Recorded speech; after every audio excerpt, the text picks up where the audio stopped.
Hey everyone, and thanks for jumping back into the cryptoverse. Today, we're going to talk about Bitcoin, and we're going to be providing an update to the bull market support band. If you guys like the content, make sure you subscribe to the channel, give the video a thumbs up, and also check out the sale on Into the Cryptoverse Premium at intothecryptoverse.com.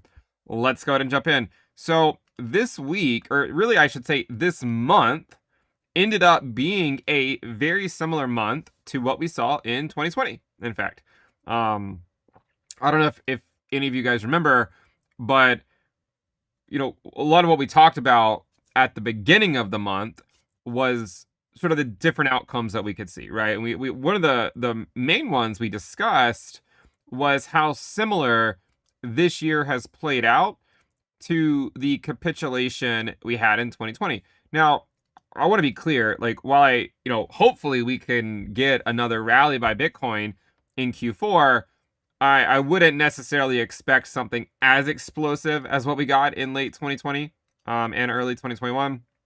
But with that said, one thing to note is just how similar it has played out so far. And we'll dissect it a little bit more. We'll talk about some other examples as well.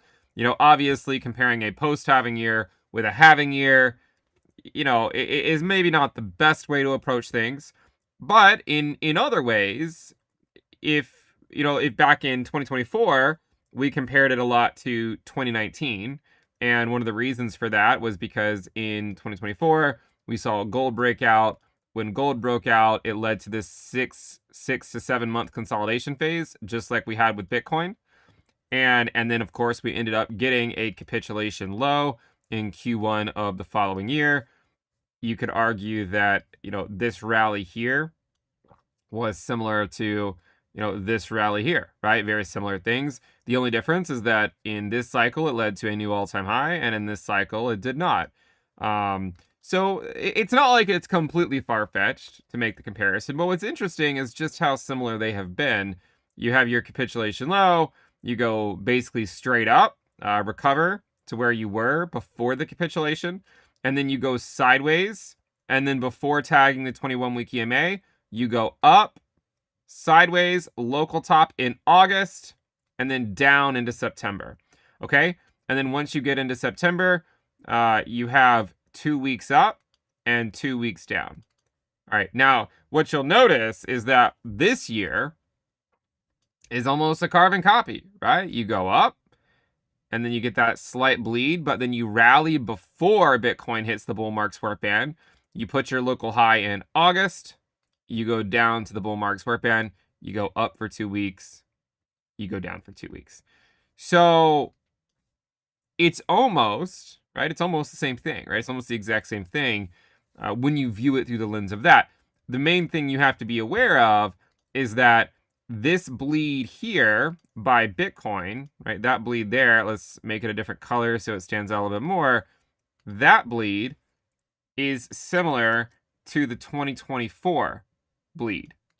And both of those bleeds corresponded to when gold broke out to new cycle highs, right? So if you look at gold, you can see that when it broke out,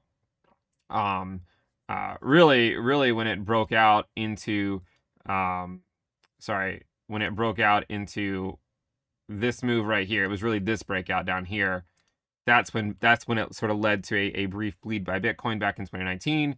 And then you can see over here, same type of thing, right? When gold really started to break out here, that was when it corresponded to that brief bleed by Bitcoin. The main difference is that the next move that happened after that period, that consolidation phase, in this cycle, it led to a new cycle high, right? You can pretty clearly see that it led to a new cycle high. But in last cycle, it did not, right? You still ended up getting your Q1 capitulation the following year, right? In Q1, Q2. And then everything since then has played out almost the exact same way. So very similar moves, right? Very similar moves. Now, the other thing that I want to remind people of is that we shouldn't just compare to 2020, because while it does look a lot, it feels very familiar, there's also something else we have to consider as well, and that's that it's a post-halving year. So a lot of times, now look, obviously there's people coming out and saying that the cycle will go on longer, but at the end of the day, you have to put some weight into the idea that the cycle top will just occur in the fourth quarter of the year, just like it did in 2013, just like it did in 2017, and just like it did in 2021. So while in 2020, it actually rallied into early the following year, I'm suggesting that might be a little too optimistic. Okay. Now, there's a lot of people coming in, they're coming out and saying this is what's going to happen. And maybe they're right, but I wouldn't go into it as being the base case, because if you go into it being the base case and then it ends up playing out how it always has, then, come 2026, it's just going to be like, oh, wow, it happened again. Everyone thought it was going to go on and go on forever, and this time is different. And then, by the way, it ends up actually not being different. So, something to consider, right? Something to certainly consider. So, what I think is important here is that, not just looking at 2020, but also looking at 2017, you can see that Bitcoin found support at the bull market support band. You can see in 2021, Bitcoin found support at the bull market support band. Now in 2017, Bitcoin found its low about mid-September. In 2021, it found its low late September, right? Late September.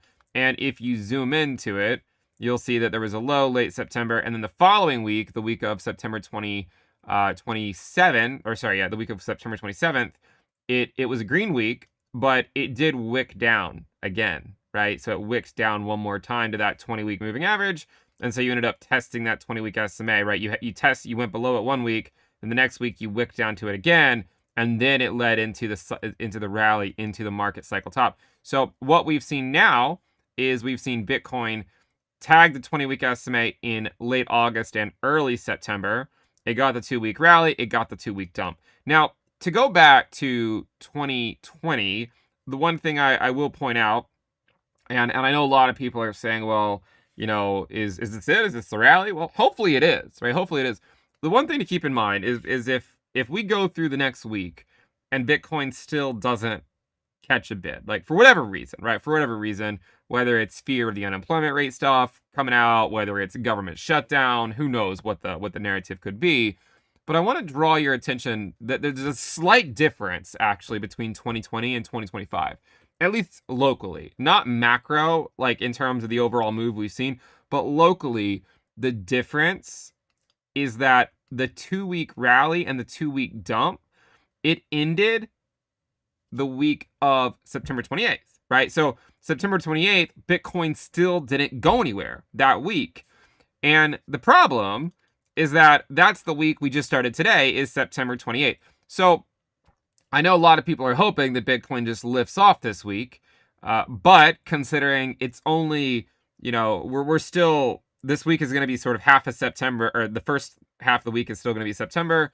I just want to make you aware that, hey, if Bitcoin doesn't go anywhere this week and it still struggles at the bull market support band for a little bit longer, I don't think it would necessarily mean that the 2020 comparison is invalid. It might just mean that Bitcoin needs another week to consolidate before it hopefully can move back up. If you look at 2021, the big move back up came this week, right? But it did wick down first to the 20-week moving average. So I've had some people reach out and be like, well, what about Ethereum, right? Where's Ethereum going to go? And ultimately, I do think Ethereum is going to head to new all-time highs. But if Bitcoin does, if Bitcoin does, continue to hang around these levels, then it certainly would allow Ethereum to potentially hit its own 21-week moving average. It already got pretty close. If Bitcoin were to wick down again, it certainly could tag it. The other thing that Ethereum could do is it could just simply go sideways at this point until the 21-week EMA catches up. That's another perfectly valid option. Okay, perfectly valid option. So that's what I'm looking at for Bitcoin this week. That's what I think is the most relevant things to look at. Obviously, we are getting on in the cycle. We're about to approach Q4 of the post-halving year. And I do think it would be prudent for everyone not to become too complacent as we get further out into the fourth quarter, and just kind of recognize, historical patterns. The good news for Bitcoin is that we've made it throughout most of September without without a weekly close below the 20-week moving average, or the 21-week EMA, right? Where we've stayed above the bull market support band. We have not gone to that 50-week moving average, which is a good thing. There's also a lot. I mean, I don't put a lot of weight into this stuff, honestly, because I do think that lines can easily be, redrawn. But I think some people are sort of looking at like this trend line here, and I don't even know like what wicks exactly they're connecting, but you can see we are sort of coming into that support level. However you want to draw it out, we might already be there depending on how you draw it. But that's going to be certainly something to watch, because you could argue that whenever we start getting weekly closes that stay below this trend line, that would be a sign that the cycle is in fact over. And whenever you get weekly closes below that 50-week moving average, because that 50-week moving average now is really well below this trend line. So watch out for that as the year goes on. Just something to keep in mind. We're going to go ahead and wrap it up there. Thank you guys for tuning in. We've gone through the month of September for the most part. 2 weeks up, 2 weeks down. Might get another consolidation week. We'll see. But hopefully things can look better as we get out into early Q4. If you guys like the content, make sure you subscribe to the channel, give the video a thumbs up, and again, check out the sale on Into the Cryptoverse Premium at intothecryptoverse.com. I'll see you guys next time. Bye.